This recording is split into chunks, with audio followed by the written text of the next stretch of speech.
여러분들, 우리들의 인생에서 가장 피할 수 없는 문제라면 뭘 꼽을 수 있을까요? 정호승 시인이 쓴 시 중에 수선화에게라는 시가 있습니다. 이 시는 길가에 홀로 핀 수선화에 사람을 빗대어서 이런 이야기를 합니다. 외로우니까 사람이고 살아간다는 것은 외로움을 견디는 일이라는 것입니다. 이 시는 모든 살아있는 것의 궁극적인 문제, 피할 수 없는 문제를 외로움이라고 말합니다. 여기서 이 외로움이라는 말이 여러 가지로 해석이 될 수 있을 텐데요. 저는 이 외로움이라는 말을 공허함이라는 말로 바꾸면 그 뜻이 더 분명해진다라고 생각합니다. 우리가 인생에서 외로움을 느끼지 않을 수 없는 근원적인 이유랄까요? 외로움의 실체를 파고들면 공허함이 자리하고 있다는 말씀입니다. 단순히 친구가 없어서 외로운 것이 아니라 친구가 많든 적든 우리 모두에게는 공허함이 있기 때문에 외로울 수밖에 없다는 말씀입니다. 여러분, 이런 말에 동의하시나요? 우리들의 인생이 사실은 쌀 한 톨처럼 가벼울 뿐만 아니라 한순간에 먼지 하나 남김없이 사라진다는 말씀입니다. 저는 인간의 삶에 대한 이런 사실을 묵상하면서 두 가지가 생각이 났습니다. 한 가지는 성경의 인물 중 하나인 사울 왕에 대한 사실이었고, 또 한 가지는 한 정치학자가 쓴 책의 이야기였습니다. 먼저 사울 왕에 대해서 우리들이 말할 것이 참 많지만 늘 궁금해지는 것 중에 하나는 그가 다윗에 대해 가졌던 열등감입니다. 사울은 끊임없이 다윗을 괴롭혔고 그를 죽이지 못해 안달이 나 있었습니다. 단도직입적으로 질문할 때 도대체 사울은 왜 그랬던 것일까요? 여기에 대한 핵심적인 대답 중에 하나는 그가 불안했기 때문이다 라고 할 수 있습니다. 그런데 사실 사울은 겉으로 볼 때는 전혀 불안할 것 같지 않아 보였습니다. 그는 왕이었고 많은 군대도 있었습니다. 하지만 왕의 자리와 많은 군대가 그의 인생을 온전케 하지 못했습니다. 그가 불안을 심하게 느꼈던 것과 다윗에게 보였던 그 모습을 곰곰이 생각해 보면 그는 아마도 자기 인생에 대한 두려움이 가득했던 것이 아닐까 싶습니다. 바로 공허함입니다.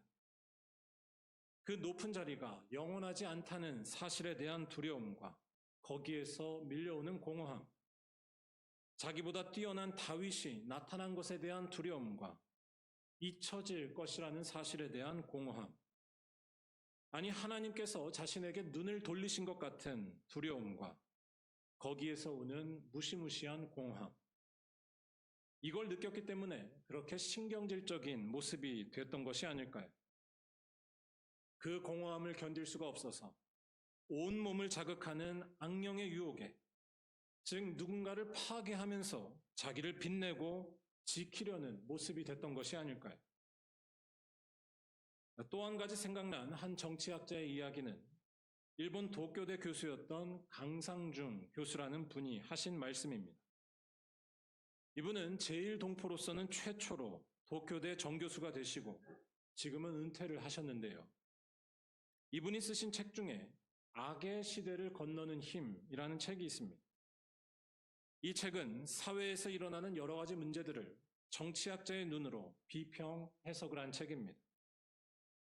이분이 이 책에서 하신 이야기 중에 하나 역시 공허함입니다. 어쩌면 방금 말씀드린 사울 왕의 이야기와 비슷한데요. 강 교수님은 세상의 많은 문제들, 특히 끔찍한 일들이 일어나는 것을 가만히 잘 보면 그 출발이나 동기가 특별한 데에 있지 않다라고 말합니다. 선악의 기준이 모호해질수록 사람들은 허무함을 느낍니다. 그런데 그 허무함을 없애기 위해 뜻밖의 일이 벌어진다는 것입니다. 바로 작은 일에서부터 끔찍한 일에 이르기까지 범죄를 저지르는 것입니다. 아이러니하게도 자기가 살아있다는 사실을 거기에서 느끼는 것입니다. 남들보다 덜 가지거나 세상에서 무언가 부족한 것에서 오는 공허함을 그렇게 메꾸려 한다는 것입니다. 이 책의 내용에 전적으로 동의할 수는 없지만 인간의 삶에 대한 깊은 성찰인 것만큼은 분명해 보입니다. 우리가 살아가는 여러 가지 모습들이 어쩌면 비슷하다고 볼 수 있기 때문입니다. 맛있는 것을 끊임없이 찾으려 하고, 유튜브를 보려 하고, 예뻐지려 하는 것 등등은 다 이러한 공허함을 견디려는 모습이 아닐까요? 외로움을 견디는 것이 우리들의 삶이고, 이 공허함과 외로움을 어떻게 맞닥뜨릴지가 우리 인생의 결정적인 문제가 됩니다. 그리고 이러한 문제는 우리 신앙인들에게는 더더욱 중요하고 피할 수 없는 문제가 된다고 할 수 있습니다. 우리 예수 믿는 사람들에게 있어서는 신앙이라는 것이 가장 중요한데 이 신앙이 결국 그 공허함 앞에 무너지는 것이라고 한다면 우리처럼 불쌍한 사람도 없을 것이기 때문입니다. 여러분 자신이 언젠가 작아지고 초라해질 수밖에 없다는 이 두렵고 공허한 사실 앞에 여러분의 신앙은 어떻게 서 있으신가요? 혹시 예수 믿는 것을 그저 한여름밤의 꿈처럼 언젠가 잊혀지고 말 좋은 추억 정도로 여기고 계신가요? 아니면 그러한 느낌에서 오는 공허함을 도저히 견딜 수가 없어서 그냥 지금 만지고 느낄 수 있는 것에만 빠져 계신가요?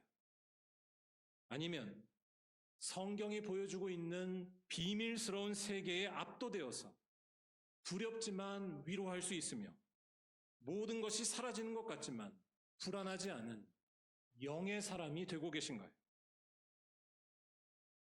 제가 지금 드린 질문들이 오늘 말씀과 다 연결된다고 할 수 있습니다.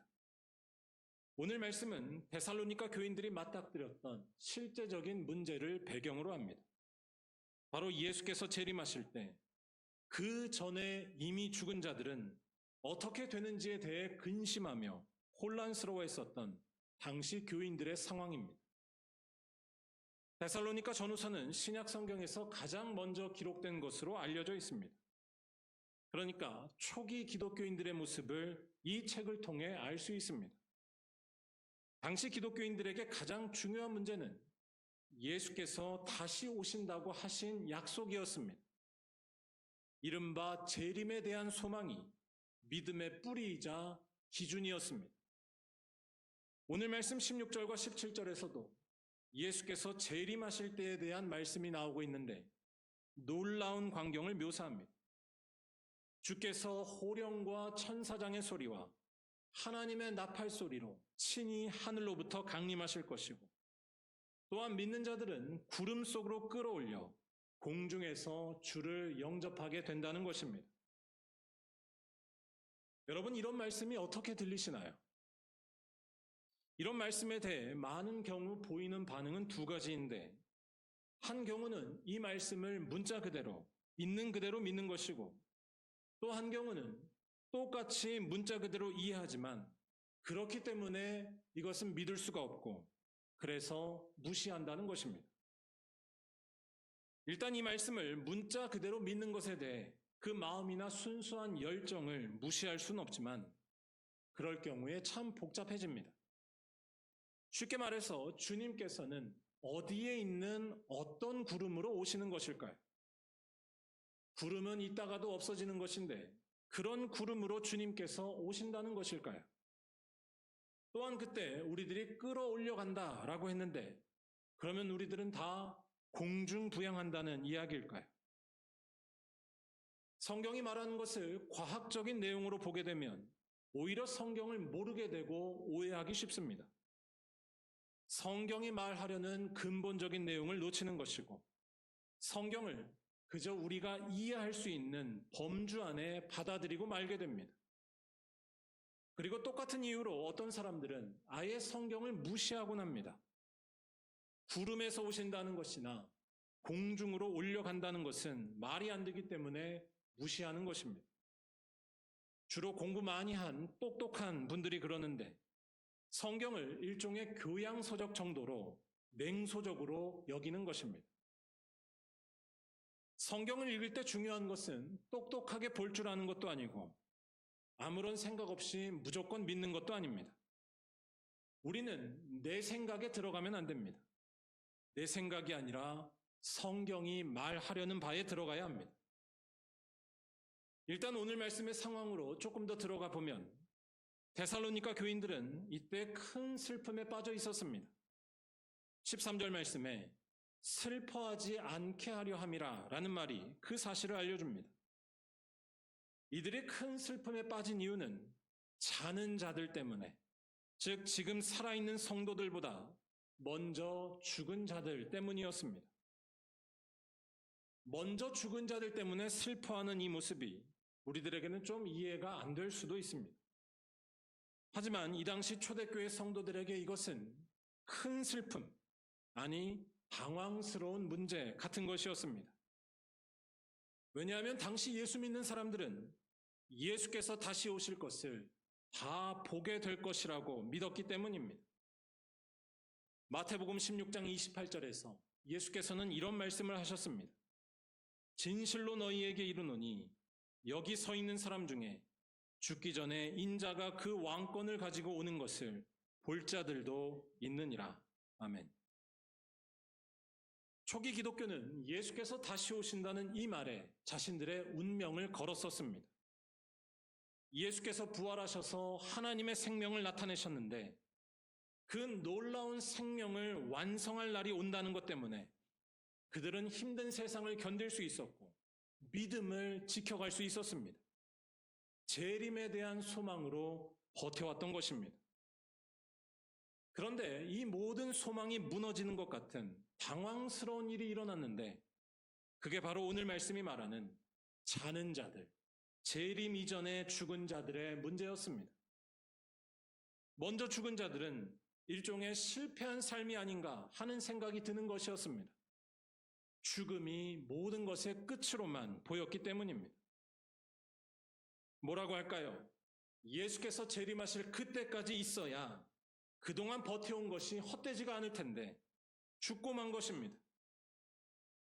이것은 단지 먼저 죽은 자들의 문제만이 아니었습니다. 지금 살아있는 자들도 죽음을 맞이할 것인데 그때까지 재림이 이루어지지 않는다면 자신들도 헛되게 산 것처럼 보일 것이기 때문입니다. 이들의 이러한 고민과 슬픔을 단지 옛날 초대교인들의 이야기로만 여기거나 아니면 따분한 교리적인 문제로만 볼 이유는 없습니다.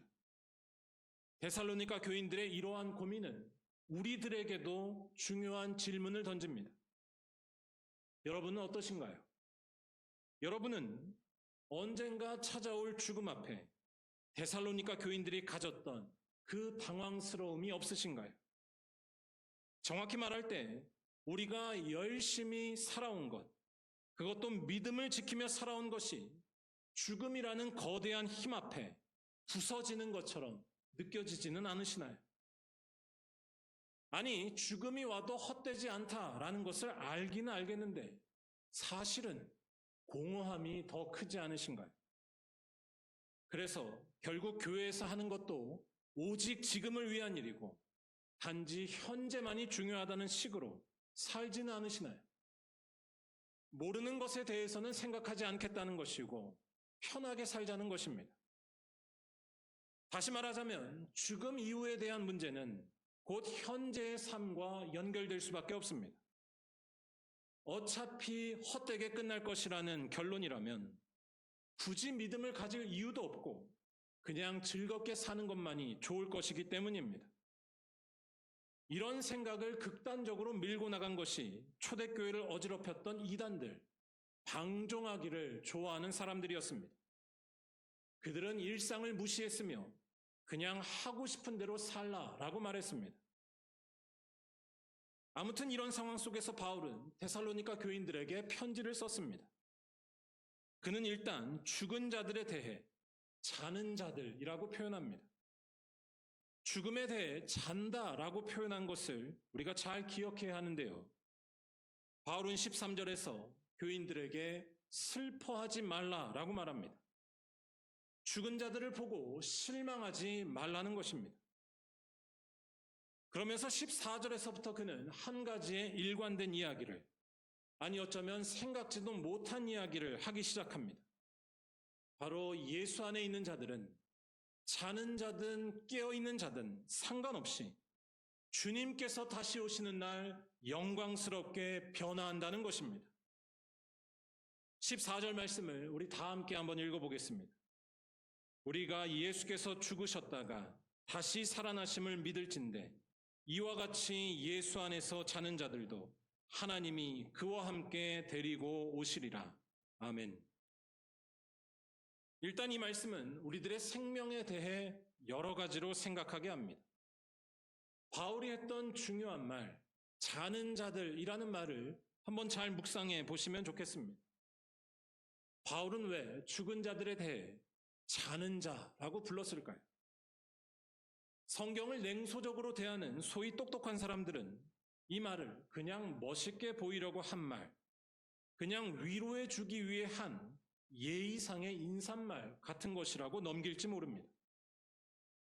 하지만 지금 바울이 죽은 자들을 향해 자는 자라고 말한 것에는 우리 기독교인들의 중요한 신앙 고백이 담겨 있다고 할 수 있습니다. 아니, 바울은 분명한 현실을 본 것이기 때문에 이 말을 한 것이라고 할 수 있습니다. 바로 우리들의 생명은 여기에서 끝나는 것이 아니라는 말씀입니다. 이런 말도 상투적으로 이해하시면 안 되는데요. 제 말은 단지 사람이 죽어서 이름을 남긴다거나 훌륭한 삶이 오랫동안 기억되거나 이어진다는 그런 차원의 이야기를 말하는 것이 아닙니다. 바울은 지금 우리들의 지식이나 경험으로는 알지 못하는 어떤 세계를, 진짜 세계를 본 것이었습니다. 즉 예수의 죽으심과 다시 살아나심 속에 드러난 참된 생명을 발견한 것이었습니다. 하나님께만 속해 있는 참된 생명을 비밀스럽게 본 것이었습니다. 다시 한번 말씀드리지만 잠든 자라는 이 표현은 죽음 앞에 슬퍼하는 사람들을 위로하기 위해 지어낸 멋있는 말이 아닙니다. 물론 잠들었다는 이 말이 생명에 대한 어떤 정확한 표현은 될 수 없어도 우리가 할 수 있는 최선의 표현이라고 말할 수 있습니다. 진정한 생명, 다시 말하자면 하나님은 우리의 이성과 경험으로 다 표현할 수 없기 때문입니다. 잠들었다는 말은 두 가지 의미에서 중요합니다. 하나는 우리가 경험하는 죽음이 완전한 사라짐이 아니라는 것이고, 또 하나는 진정한 생명은 아직 드러나지 않았다는 것입니다. 진정한 생명은 잠에서 깰 때에, 곧 주님께서 이 땅에 다시 오실 때에 드러날 것이라는 말씀입니다. 잠잘 때의 모습을 생각해 보시기 바랍니다. 움직이지 않는다는 것과 의식이 없어 보이는 것만을 보면 겉으로 볼 때 잠은 죽은 것과 비슷합니다. 하지만 잠은 어디까지나 잠일 뿐입니다. 겉으로만 죽은 것처럼 보일 뿐이지 실제 죽은 것이 아니기 때문입니다. 잠자는 자는 여전히 살아있습니다. 다시 말해 지금 바울은 예수 재림 이전에 죽은 자들 때문에 슬퍼하고 있었던 교인들에게 새로운 진실을 알게 하면서 격려하고 있었습니다. 그들, 먼저 죽은 자들은 깊은 차원에서 볼 때에 완전히 죽은 것이 아니고 그들이나 지금 살아있는 자나 사실 똑같은 운명에 처해 있다는 것입니다. 참된 생명이 나타날 그날을 기다리고 있기 때문입니다. 그날을 기다리고 있다는 것에서 둘 다 똑같다는 것입니다. 즉 자고 있는 자나 잠들지 않는 자나 중요한 것은 결정적인 순간에 깨어나는 것이라는 말씀입니다. 제가 지난주에 우리 지방 목회계획 세미나에 다녀왔는데요. 버스를 참 많이 타고 다녔습니다. 그런데 버스에서 제가 그렇게 잘 잘 수가 없었습니다. 앉기만 하면 목이 내려갔습니다. 그런데 자고 있다는 것이 제가 그때의 일정을 소화하거나 또 어디를 다니는데 아무런 문제가 되지 않았습니다. 자고 있어도 볼 것 다 보고 할 것 다 했었습니다. 깰 때 깨서 내리면 되기 때문입니다. 이러한 사실은 설령 안 자고 있었던 사람들에게도 마찬가지로 적용된다고 할 수 있습니다. 아무리 안 자고 있었어도 소용없을 수 있습니다. 내려야 될 때 내리지 못하고 자기 일에만 팔려 있으면 소용없기 때문입니다. 우리 믿는 자들의 삶도 마찬가지입니다. 현재 잠에 빠져 있는지 안 자는지가 중요한 것이 아닙니다. 깨어 있는 것이 결정적인 문제가 됩니다. 깨어 있는 자들, 즉 예수 안에서 살아간 자들은 누구든지 예수 안에서 드러난 그 참 생명을 받게 될 것이기 때문입니다. 그렇기 때문에 자는 자들, 먼저 죽은 자들에 대해 슬퍼하지 말고, 또한 그들처럼 우리들도 먼저 죽는다 할지라도 실망하거나 허탈해하지 말라는 것이 사도 바울의 말이었습니다. 그래서 바울은 15절에서 주께서 강림하실 때까지 우리 살아남아 있는 자도 자는 자보다 결코 앞서지 못하리라 라는 말도 했었습니다. 일단 이 말은 이때 교인들이 가지고 있었던 생각을 보여줍니다. 살아남아 있는 자들이 죽은 자들보다 낫다는 것, 앞설 것이라는 생각입니다. 즉 살아있어야만 삶이 의미가 있다는 것입니다. 살아있어야만 예수님의 재림 때에 생명을 누릴 것이고 헛되지 않게 될 것이라고 본 것입니다. 뭐라고 말하면 좋을까요? 우리들이 흔히 하는 말로 아무리 맛있는 것이 많이 있어도 산 사람이어야 소용있다 라는 말과 비슷한 이야기를 그들이 하고 있었다는 것입니다. 하지만 바울은 지금 그렇지 않다고 말하는 중이었습니다. 오히려 예상 밖의 이야기를 그는 하고 있었습니다. 살아남아 있는 자가 자는 자보다 앞서지 못한다는 것입니다. 즉 이미 자고 있어도 죽음을 맞았어도 그 인생은 헛되지 않다는 것을 말하는 것입니다. 그 사람은 재림 때에 일어날 놀라운 역사에 반드시 동참할 것이기 때문입니다. 예수 안에서 살다가 죽는 자는 참 생명을 가질 것이라는 말씀입니다. 16절 말씀은 이 사실을 강조하기 위해 자는 자들이 먼저 일어난다라는 표현까지 씁니다. 이 말씀을 가지고 또 문자적으로 해석해서 무슨 휴거 받을 순서를 따지는 사람들이 있는데 여기서 말하는 것은 그런 것이 아닙니다. 이 말은 믿음을 가지고 살다가 죽은 자들의 삶이 결코 헛되지 않다는 것을 강조하는 말입니다. 이 말씀에서 먼저라는 이 말을 들으면 여러분은 어떤 느낌이 드시나요?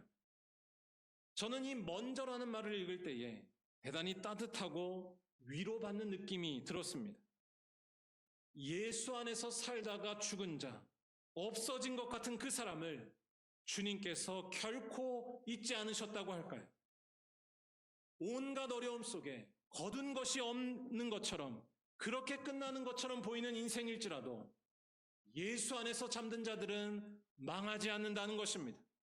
그들은 부끄럽지 않게 될 것이라는 말씀입니다. 왜냐하면 예수 안에서 잠든 자들은 주님께서 다시 오실 때에 먼저 일어날 것이고 참된 생명을 얻을 것이기 때문입니다. 주님께서 반드시 기억하시고 돌보신다는 것을 말하는 것입니다.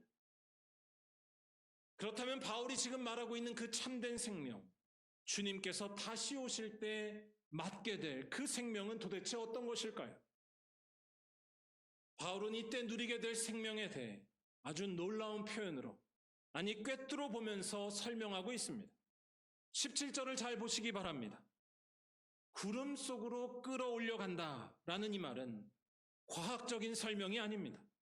이 말은 완전하게 새로운 생명으로 우리가 변화하게 될 것이라는 말씀입니다. 구름은 보통 성경에서 하나님이 계신 곳을 상징합니다. 하나님이 계신 곳을 우리가 무슨 말로 표현할 수 있을까요? 그곳에서는 먹고 마셔야지만 즐거울 수 있다는 법칙이 통할까요?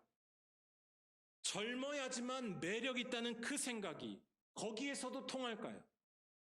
사람이 정해놓은 많은 기준들이 거기에서는 어떻게 보일까요? 제가 드리는 말씀은 주님께서 다시 오실 때 일어날 일이 우리가 경험하거나 알고 있는 것과는 근본적으로 다르다는 것입니다. 그때의 우리들은 사람들이 정해놓은 슬픔과 눈물이 전혀 없는 생명으로 변화할 것입니다. 먹지 않아도 배부르며 누군가를 짓밟거나 이기지 않아도 전혀 아쉽지 않습니다. 그때의 우리들은 17절이 말하는 것처럼 항상 주와 함께 하나님과 함께 있을 것이기 때문입니다. 아무 것에도 부족함이 없으시고 어둠 속에서도 살아계신 하나님이 우리의 생명이 되신다는 것입니다. 즉 질적으로 다른 생명으로 우리는 반드시 변화할 것이라는 말씀입니다. 죄에서 해방되는 완성의 날을 맞이할 것입니다. 17절 말씀에서 공중으로 올라간다는 표현도 마찬가지의 사실을 가리킵니다. 공중으로라는 말은 바꿔 말할 때 더 이상 이 땅에서의 법칙이나 논리가 미치지 못한다는 것을 가리킵니다. 세상에서의 기준이 절대적이지 않으며 오직 하나님의 뜻만이 절대적이라는 것입니다. 가진 것에 따라서, 늙고 젊은 것에 따라서 행복이 정해지지 않는다는 것입니다. 여러분, 이런 생명을 상상해 보신 적이 있으신가요? 즉 하나님만이 생명이 되시는 것이고 우리는 놀랍게도 그 생명에 참여하게 될 것이라는 말씀입니다. 그리고 이 놀라운 사실을 알기 때문에 설령 재림 이전에 죽은 자가 있더라도 당황하거나 허탈해하지 말고 오히려 서로 위로하라는 것이 바울의 따뜻한 권면의 말이었습니다. 헛되지 않을 소망이 우리들에게 있다는 것입니다. 그래서 모든 공허함과 두려움을 이겨낼 수 있다는 것입니다. 또한 그렇기 때문에 오히려 더 열심히 주를 위해서 하루하루 살아가라는 것이 바울의 말이었습니다. 모든 것을 앗아가는 죽음이 내 앞에 보일지라도 더 열심히 사랑할 수 있습니다. 우리의 인생이 초라해지는 것 같아 보여도 더 정성껏 헌신하며 감사하며 살아갈 수 있습니다. 주를 위해 살면 잠드는 순간이 오든 안 오든 참 생명이 약속되어 있음을 믿기 때문입니다. 우리 믿는 자들은 한 번밖에 없는 인생이기 때문에 열심히 사는 것이 아니라 주님께서 반드시 기억하실 것을 믿기 때문에 주님께서 다시 오실 것을 믿기 때문에 열심히 살아간다는 말씀입니다.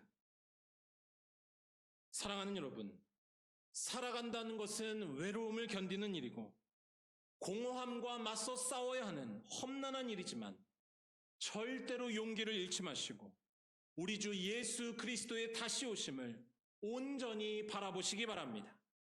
우리 모두에게 언젠가 죽음이 찾아오겠지만 그 죽음은 완전한 사라짐도 소멸도 아님을 기억하시기 바랍니다. 예수 안에 있는 자들에게는 깨어 일어나는 순간이 온다는 것을 꼭 기억하시기 바랍니다. 예수 안에서 살아가는 자들에게는 헛됨이 없음을 잊지 마시기 바랍니다. 우리가 믿는 그 예수는 죽음을 이기고 부활하신 하나님의 아들이시고 그 예수께서는 이 땅에 다시 오셔서 놀라운 하나님의 생명을 완성하실 것이고 그 생명을 우리 믿는 자들에게 반드시 주실 것이며 우리를 잊지 않으실 것이기 때문입니다. 이 사실을 믿기 때문에 인생의 모든 공허함과 두려움을 물리치고 더욱더 예수 안에 머무는 우리 모두가 되어야 할 줄로 믿습니다. 여러분, 뜬금없지만 예수 안에 머물기 위하여 꼭 빠삐용이라는 말을 기억하시기 바랍니다. 이게 무슨 말인가 하실 텐데 지난 금요 기도에 오신 분들은 다 아실 겁니다.